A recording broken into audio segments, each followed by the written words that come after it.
The gospel of Saint Luke chapter 17। पाप, विश्वास और कर्तव्य। फिर उसने अपने चेलों से कहा, ठोकरों का लगना तो अनिवार्य है, परंतु हाय उस पर जिसके द्वारा ये लगती हैं। उसके लिए अच्छा ये होता कि उसके गले में चक्की का पाट लटकाकर अति समुद्र में फेंक दिया जाता, अपेक्षा इसके कि वह उन छोटों में से किसी एक को ठोकर खिलाए। सावधान, यदि तेरा भाई पाप करे तो उसे डांट, और यदि वह मन फिराए तो उसे क्षमा कर। यदि वह प्रतिदिन 7 बार तेरे विरुद्ध पाप करे और 7 बार आकर तुझसे कहे, मैं पश्चाताप करता हूँ, तो उसे क्षमा कर। तब प्रेरितों ने प्रभु से कहा, हमारा विश्वास बढ़ा।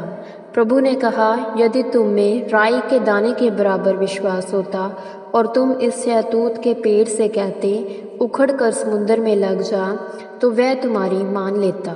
तुम में से कौन ऐसा है जिसका दास हल चलाता और भेड़ों को चराता हो, कि जब दास खेत से लौटकर आए तो वह दास से कहे, श्रीघ आ, भोजन करने बैठ।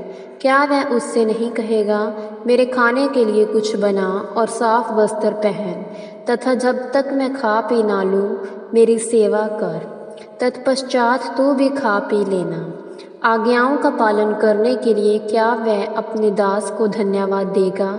इसी प्रकार तुम भी जब उन सब आज्ञाओं का पालन कर लो जो तुम्हें दी गई हैं, तो कहो, हम अयोग्य दास हैं, हमने तो केवल वही किया है जो हमें करना चाहिए था।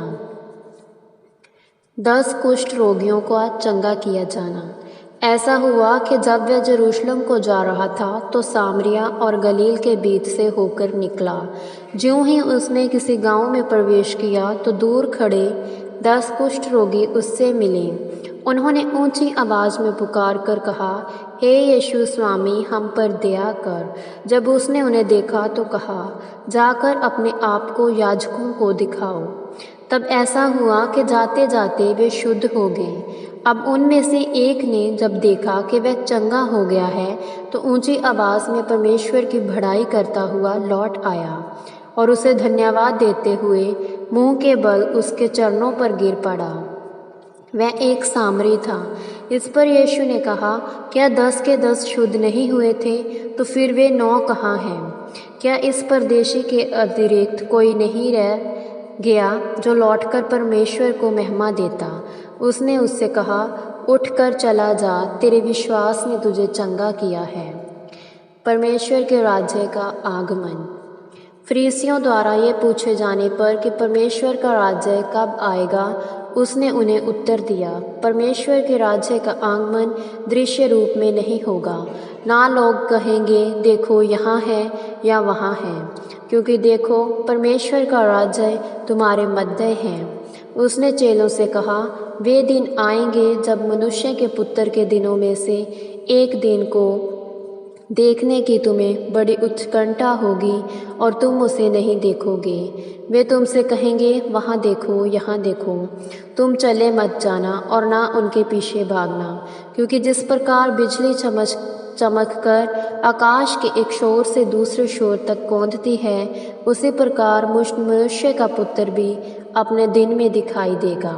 परंतु पहले ये आवश्यक है कि वह बहुत दुख उठाए और इस पीढ़ी के लोगों द्वारा त्यागा जाए। जैसा नूह के दिनों में हुआ था, वैसा ही मनुष्य के पुत्र के दिनों में भी होगा। जब तक नूह ने जहाज में प्रवेश न किया, वे खाते पीते और शादी ब्याह करते रहे। तब जल प्रलय हुआ और सब नष्ट हो गए। लूत के दिनों में भी ऐसा ही हुआ। वे खाते पीते, लेन देन करते, पेड़ पौधे लगाते और घर बनाते रहे। परंतु जब लूत सदोम से निकला, उस दिन आकाश से आग और गंधक की वर्षा हुई और वे सब नष्ट हो गए। जिस दिन मनुष्य का पुत्र प्रकट होगा, उस दिन भी ठीक ऐसा ही होगा।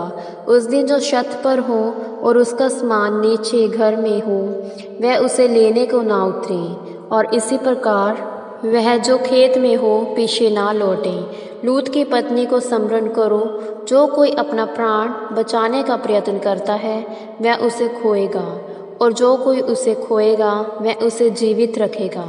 मैं तुमसे कहता हूँ, उस रात 2 मनुष्य एक चारपाई पर होंगे, एक ले लिया जाएगा और दूसरा छोड़ दिया जाएगा। 2 स्त्रियाँ एक ही स्थान पर चक्की पीसती होंगी, एक ले ली जाएगी और दूसरी छोड़ दी जाएगी। 2 मनुष्य खेत में होंगे, एक ले लिया जाएगा और दूसरा छोड़ दिया जाएगा। तब उन्होंने उससे पूछा, हे प्रभु, ये कहाँ होगा? उसने उनसे कहा, जहाँ शव होगा वहाँ गिद्ध भी इकट्ठे होंगे। यह प्रभु की वाणी है। ईश्वर को धन्यवाद।